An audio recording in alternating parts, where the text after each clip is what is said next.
بسم الله الرحمن الرحيم الحاقة ما الحاقة وما أدراك ما الحاقة كذبت ثمود وعاد بالقارعة فأما ثمود فأهلكوا بالطاغية وأما عاد فأهلكوا بريح صرصر عاتية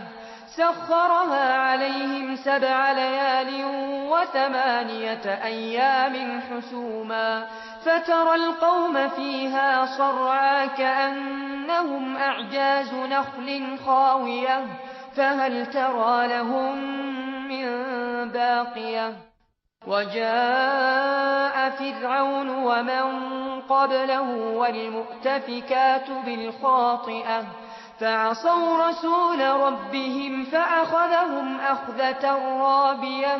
إنا لما طغى الماء حملناكم في الجارية لنجعلها لكم تذكرة وتعيها أذن واعية فإذا نفخ في الصور نفخة واحدة وحملت الأرض والجبال فدكتا دكة واحدة فيومئذ وقعت الواقعة وانشقت السماء فهي يومئذ واهية والملك على أرجائها ويحمل عرش ربك فوقهم يومئذ 8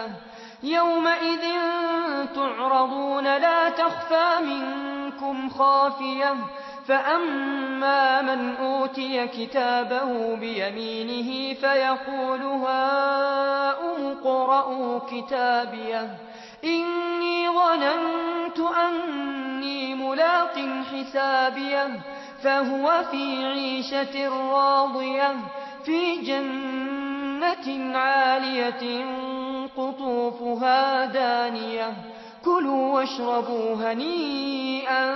بما أسلفتم في الأيام الخالية وأما من أوتي كتابه بشماله فيقول يا ليتني لم أوت كتابيه ولم أدر ما حسابيه يا ليتها كانت القاضية ما أغنى عني ماليه هلك عني سلطانيه خذوه فغلوه ثم الجحيم صلوه ثم في سلسلة درعها 70 ذراعا فاسلكوه إنه كان لا يؤمن بالله العظيم ولا يحض على طعام المسكين فليس له اليوم هاهنا حميم ولا طعام إلا من غسلين لا يأكله إلا الخاطئون فلا أقسم بما تبصرون وما لا تبصرون إنه لقول رسول كريم وما هو بقول شاعر قليلا ما تؤمنون ولا بقول كاهن قليلا ما تذكرون تنزيل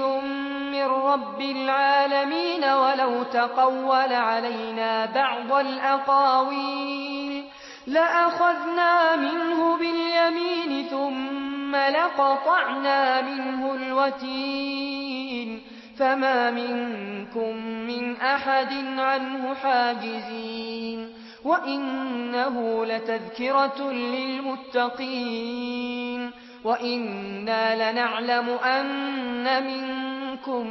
مكذبين وإنه لحسرة على الكافرين وإنه لحق اليقين فسبح باسم ربك العظيم